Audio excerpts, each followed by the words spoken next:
Bonjour à tous et à toutes. Alors aujourd'hui, nous allons vous présenter le sujet de thèse que nous avons étudié cette année. Alors le sujet de thèse est noté ici, étude du comportement des gaz de fission et du combustible UO2 et des MOX. C'est un sujet assez complexe. Nous l'avons étudié au SEMTI Cyclo, qui est juste ici. Alors, on peut y trouver deux types d'accélérateurs de particules, le cyclotron et le pelotron. SEMTI signifie conditions extrêmes, matériaux haute température et irradiation. Ce sujet de thèse étant assez complexe, on a relevé 5 mots-clés que je vais vous détailler. Le premier mot-clé est l'UO2. L'UO2 est un combustible nucléaire que l'on retrouve communément dans les centrales et qui est très utilisé lors de réactions de fission. Il est à l'état solide en conditions ambiantes de température et de pression. Il peut être mélangé à un autre type de matériau nommé le dioxyde de plutonium, PuO2, pour former un autre type de matériau nommé les MOX. Notre deuxième mot-clé sera donc les MOX. Un MOX est un combustible nucléaire qui est un alliage entre l'UO2 et le PuO2. Il est formé grâce à de faibles proportions de PuO2 entre 8 et 9% et 4 et 5% de plutonium fissible 239. Son utilisation en réacteur réduit le coût en uranium 235 et il permet de réduire l'impact environnemental. Notre troisième mot-clé sera gaz de fission. Un gaz de fission est un gaz créé lors de la réaction de fission. Il peut former des bulles et interagir avec les défauts, que je vais vous expliquer. Donc notre quatrième mot-clé sera défaut. Un défaut est une modification de la structure au niveau de l'échelle nanoscopique qui va avoir un impact à notre échelle sur les propriétés du matériau. Le dernier mot-clé est comportement. Un comportement, ça va être comment vont interagir entre les éléments. Et donc, pour pouvoir permettre de savoir comment ils vont réagir, va éviter tout type d'incident ou de catastrophe. Je vous laisse avec Flavien. Donc ensuite, on va vous présenter les notions importantes. Tout d'abord, la structure et l'irradiation de l'UO2 par Daria. Ensuite, les défauts dans la matière et la PAS par Zoé. Ensuite, nous allons vous expliquer ce qu'est un spectre de temps de vie brut. Et enfin, nous vous montrerons nos résultats. La matière peut être organisée de manière périodique, c'est-à-dire de façon régulière dans les 3 dimensions de l'espace. On dit alors qu'elle suit une structure cristalline. C'est le cas du dioxyde d'uranium qui suit la structure cristalline suivante, qu'on appelle une structure de type fluorine. On peut voir des ions d'uranium, c'est les petits ronds, organisés de manière cubique et au centre des faces, avec à l'intérieur des ions d'oxygène, les plus gros ronds rouges, organisés de manière cubique. Cette structure peut donc être retrouvée à l'infini dans le matériau et est à l'origine de ses propriétés physico-chimiques à notre échelle, qui sont sa grande résistance à des conditions thermiques et une pression extrême, et le fait qu'il soit peu réactif avec les matériaux de gainage et d'isolation en réacteur. Dans le réacteur, le combustible va participer à la réaction de fission induite. Pour cela, un neutron va venir percuter un combustible nucléaire contenant des atomes fissiles tels que l'uranium 235. Cet atome va alors se diviser en 2 autres atomes et libérer de l'énergie et des neutrons qui vont permettre d'entretenir la réaction au sein du réacteur. Les rayonnements émis par cette réaction vont également irradier le matériau et endommager sa structure par l'introduction de défauts.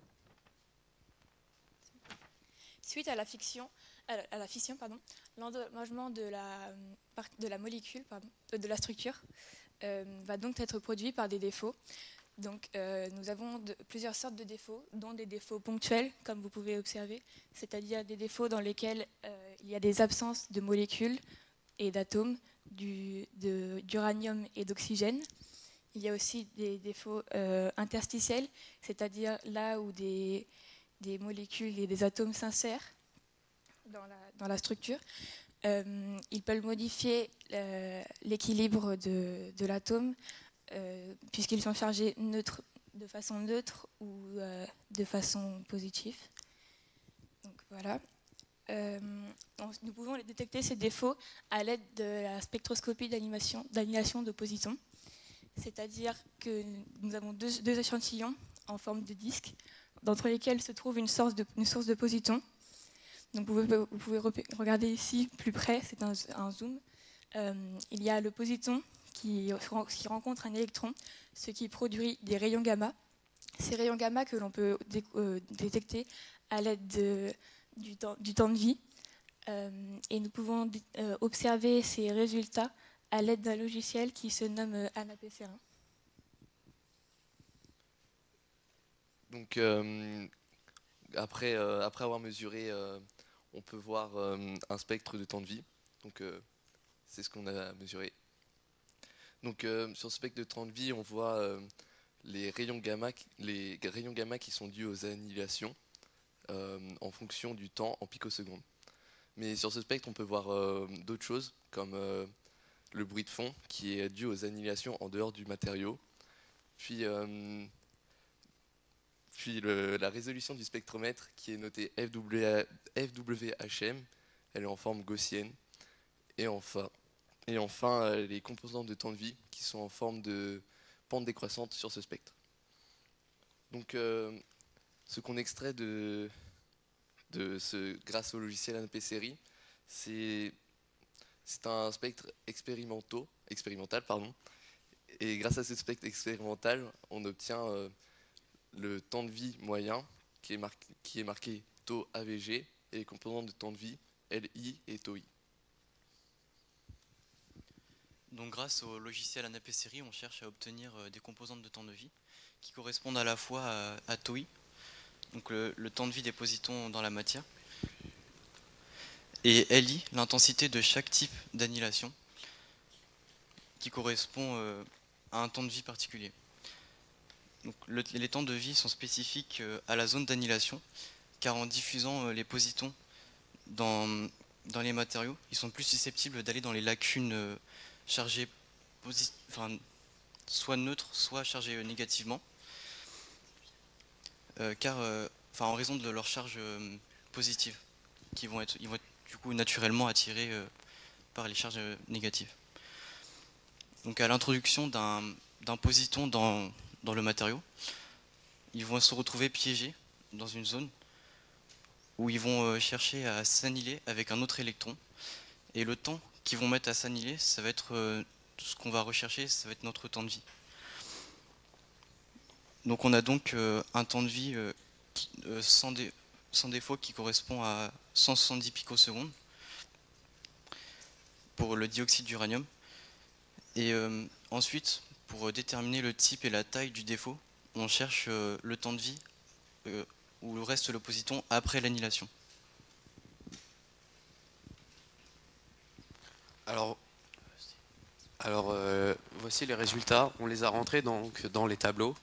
Nous pouvons constater que pour l'UO2 02 à 300 Kelvin, le temps de vie moyen est de 170 picosecondes, ce qui est donc très proche de la valeur théorique, ce qui nous montre que dans l'UO2 02 analysé ici, nous pouvons constater qu'il n'y a aucun défaut. Cependant, à contrario, dans l'UO2 16 à 290 Kelvin, nous voyons que le temps de vie moyen est largement différent de la valeur théorique, ce qui nous assure donc qu'il y a au moins un type de défaut présent dans cet échantillon d'UO2 16. La différence qu'on peut noter entre ces deux échantillons est notamment la température, ce qui nous montre donc que selon la température à laquelle nous allons étudier nos UO2, le temps de vie pourra être changeant. Et le défaut qui peut être notamment attribué à cette UO2 16 est le mécanisme de piégeage des positons qui ne sera donc pas assuré comme devrait l'être dans un UO2 16 sans défaut.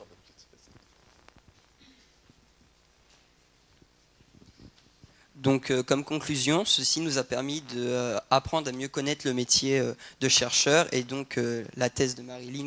Avant ce sujet, on ne connaissait pas du tout. Par exemple, moi, je ne connaissais pas l'UO2 et notre bilan expérimental.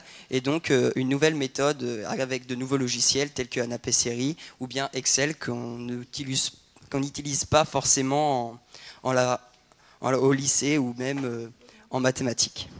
On souhaitait remercier tout le public, nos doctorantes, nos professeurs, le lycée Potier et le projet Édifice. Merci à vous.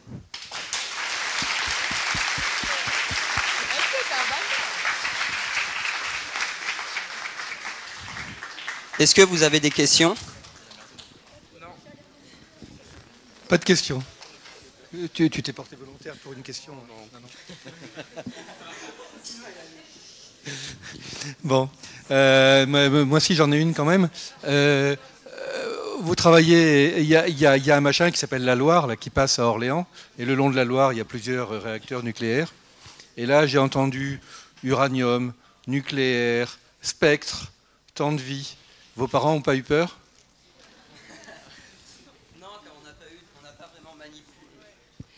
Non, car on n'a pas vraiment manipulé le matériau radioactif, car on est trop jeune et ça peut représenter un danger potentiel.